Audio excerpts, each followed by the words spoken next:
What's good, beautiful people? I am Tracy Lee, and my channel is about locks, lifestyle, inspiration, content creation, and a little bit of this and that. Welcome or welcome back to the channel. If you are new here, hey, boo. Hey, sis. Hey, I'm here to share with you guys my 8-year lock anniversary. Woo!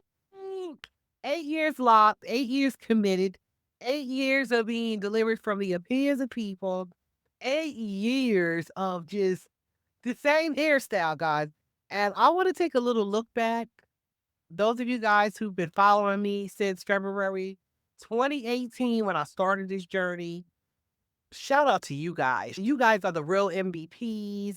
You've gone along with me on this journey, and we are now here. So I want to look at some of the challenges I faced, probably pull maybe 2 videos, 3 videos, and you guys can go back and look at the old stuff if you desire to.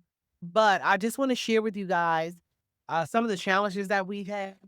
I am doing a lot of the same things that I started out the journey with, less manipulation. I'm at a point now where I'm retwisting twice a year. I keep my hair moisturized 3 times a week, so I'm putting moisture in here in these locks from root to tip, baby.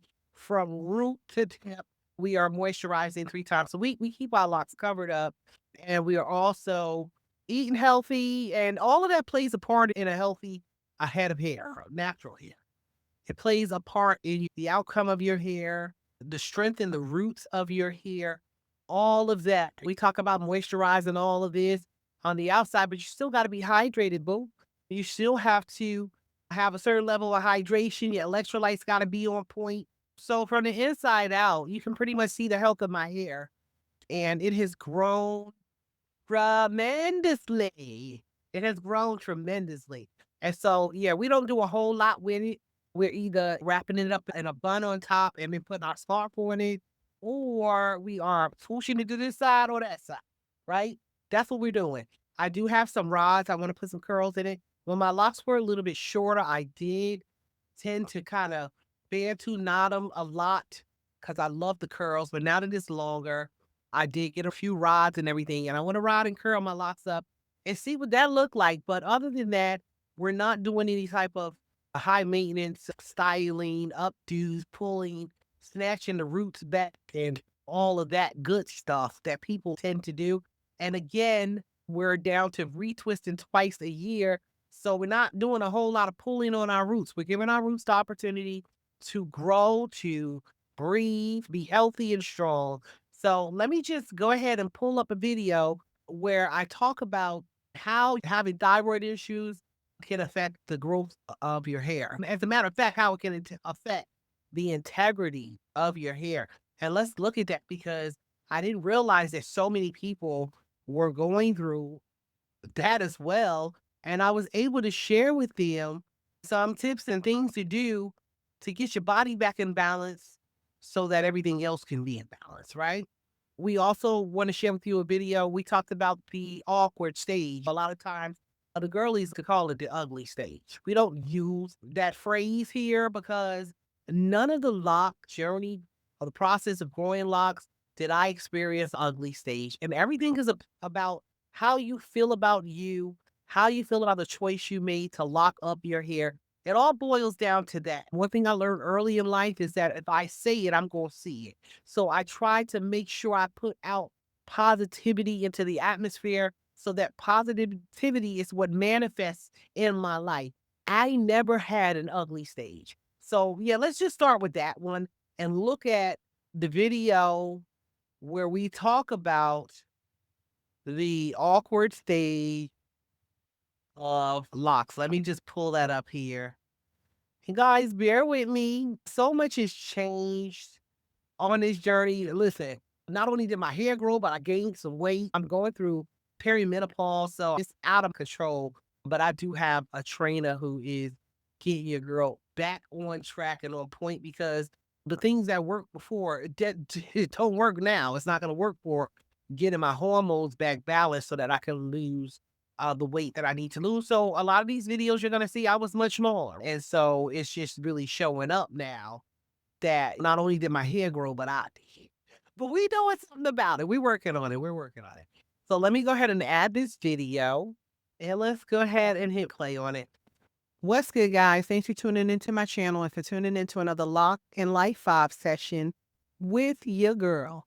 So, guys, happy spring. Oh my goodness, this one has been incredibly bipolar. I mean, one day we have fairly good weather, the next day we're freezing, the next day we're below zero, next day we have beach weather. It's just been undecisive the entire season, but I'm so elated that we have crossed over into spring. I want to have a sit down with you guys today and talk about the ugly stage of this lock journey. Shout out to all my beautiful queens who have all asked me about my feelings on the ugly stage of the lock journey.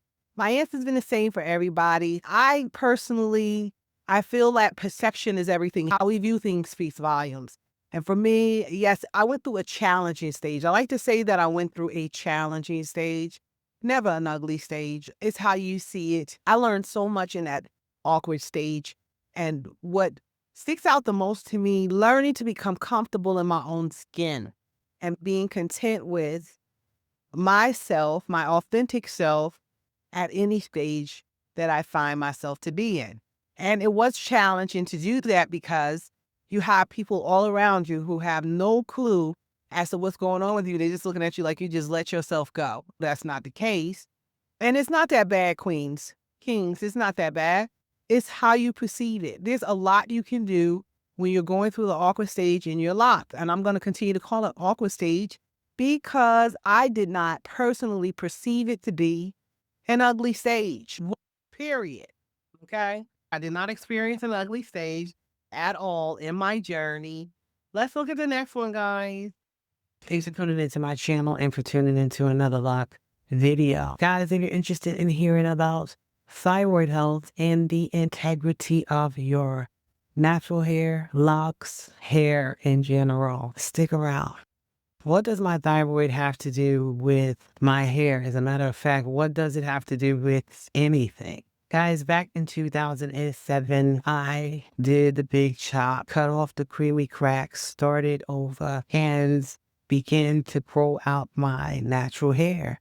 I have 4C hair. I began to learn my hair, begin to learn different styles to do with my hair. A lot of people think that when you're natural, it's a little easier to manage, but that is not the case, okay? Natural kings and queens have to go through some things to be creative when it comes to styling their hair and rocking their natural tresses. Fast forward to 2011, I noticed that no matter what I did to moisturize my hair, I could not hold moisture in my hair. My hair began to feel really, really brittle, really weak. It began to shed. Every other week it was shedding. Our hair goes through the natural process anyway of shedding once or twice a year. Well, my hair was shedding at an accelerated rate, and I did not understand what was going on. Some other symptoms that I noticed around that time were moodiness. Guys, I was really moody. I wasn't really pleasant to be around at that time. I noticed heart palpitations. I never experienced that before, but I noticed heart palpitations, high blood pressure. I would be really shaky. I would be hot when it wasn't hot.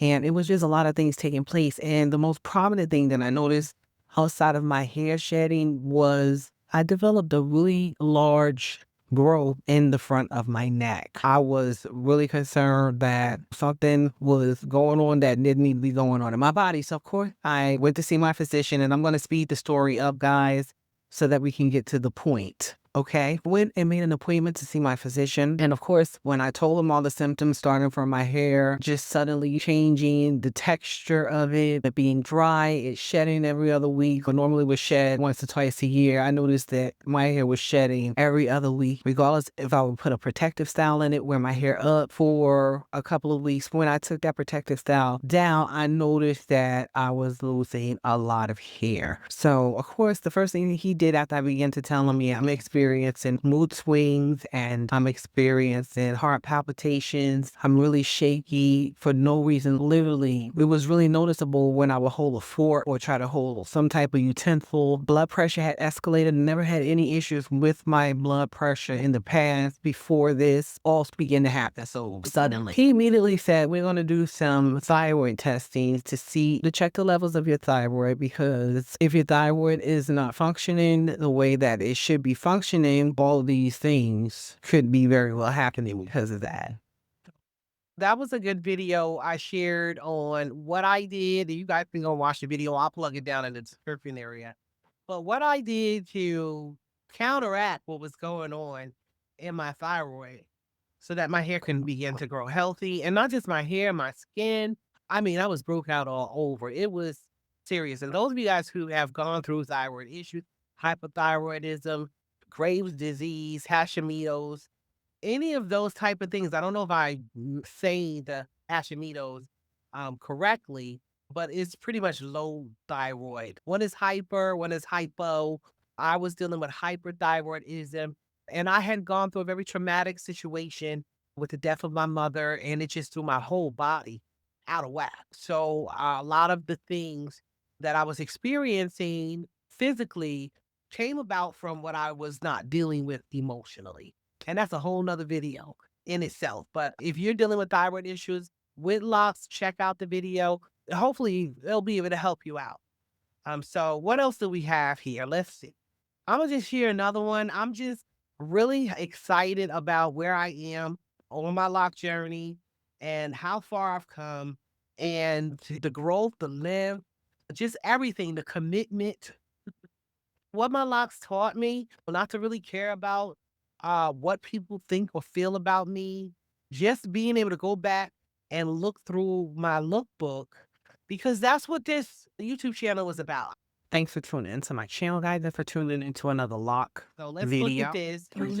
So let's check it out. Came today, guys, to share with one of my young lock queen sis who asked me via Instagram DM, Queen Mother, what are you doing to achieve thicker locks? Now, when I started my two-strand twist, guys, I think most people, when they start their locks, if you're not starting with really chunky two-strand twist or chunky braids, your locks, for the most part, are pretty thick. You have a process that you need to go through. I'm just going to give the short answer just from my own personal experience and science. I think for the most part, people's locks come out according to, or has a lot to do with their hair texture, has a lot to do with the outcome of their locks ultimately.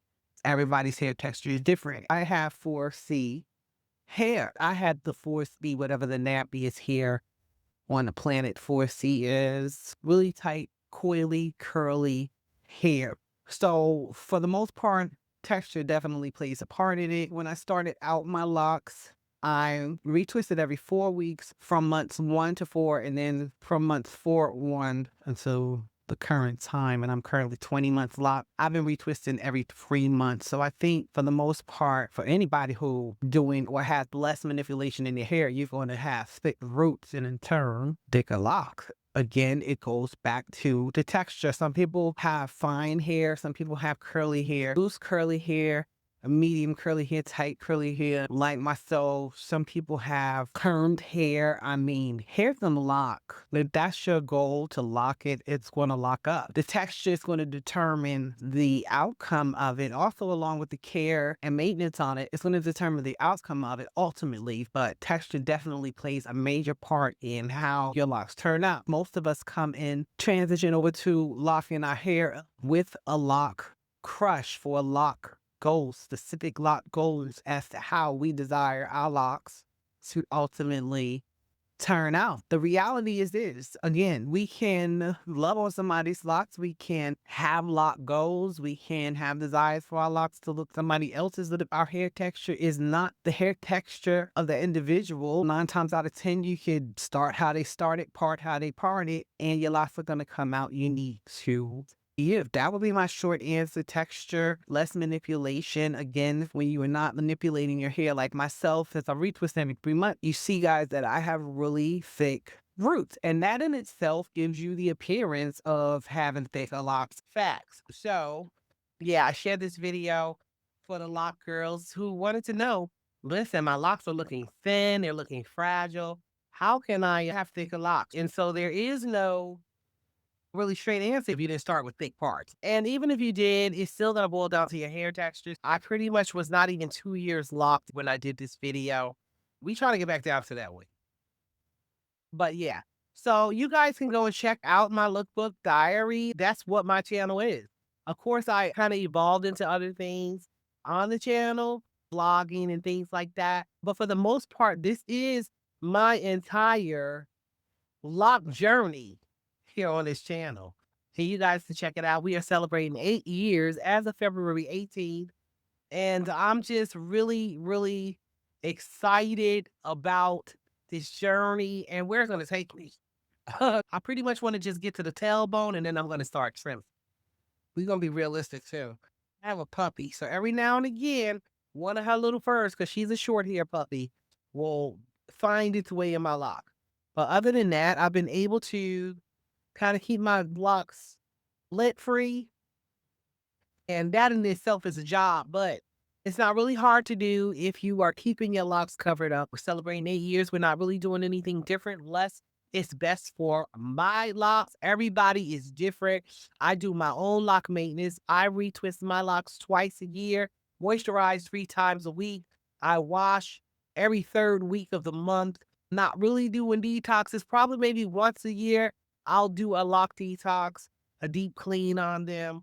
But other than that, we don't use any type of consumer products as it relates to anything outside of natural oils, jojoba, EVOO. Every now and again, Jamaican black castor oil, and very little bit of that when I'm treating my scalp, doing pretty much a hot oil treatment on my scalp prior to a wash or prior to a detox, because castor oil can kind of cause buildup in your locks, so you don't want that. I do have lock jewelry. Plan on adding some more lock jewelry to my locks. We have some lock beads, and I'll be sharing that video with you guys as well. We're gonna do a rod set. I think I said that on the on set just to do something different because really this is what we do. We could have kind of swoop it to one side and we keep it moving, or we'll bun it up and put it in a bun on top. And every now and again we'll wear our wrap with the bun. But I'm excited about my locks, and I'm just excited about pretty much the lessons that I've learned and continue to learn on this journey. And again, to share with what I'm moisturizing with, pretty much I use rose water, aloe, and that's even broken down with a mixture of distilled water, and I steam and brush my locks. And when I say brush my locks, I don't want you guys to think I'm using a harsh brush. I use a soft boars bristle brush, and that pretty much just kind of distributes my oils when I moisturize, and it also keeps lint out of my locks because pretty much if anything is caught on the puppies, a little short hair or anything catches on when I'm doing the moisturization with the steam and doing the gentle brushing with the boar's bristle brush, the soft bristle brush, it pretty much picks that up and pulls it right out. So these are my 8-year lock. And this is my lock anniversary, guys. Happy lock anniversary to me. Happy 8 years to me. And I'm excited for 8 more years. If you're not a part of the Lock Muse, Lock Stars, Lock Vibe family, smash the subscribe button. Give the video a thumbs up. The algorithm loves that. And also, we can push it out to all my new lock babies so that they'll be inspired. We have our lock goals when we start our lock journey. When going through the awkward stage, i.e., what some people call the ugly stage, again, your girl's not going to call it that because that's not what it is to me. But sometimes you need that little inspiration. Sometimes you need that little push. I also have lock maintenance tips, so you can plug into those. If you are a DIYer and you are manning your own lock journey, we give you the method of retwisting with no clips and all that good stuff. And if you just want to connect directly, you can find all my information in the description area. Let's dialogue in the comment section. Are you locked? Are you thinking about being locked? Are you a loose natural? Again, I got 4C hair, so I'm versed in that area as well. I was a loose natural 8 years prior to locking up, so I can help you out with a little something, something. Okay? Thanks so much for watching, and I'm going to see your beautiful faces in the next video.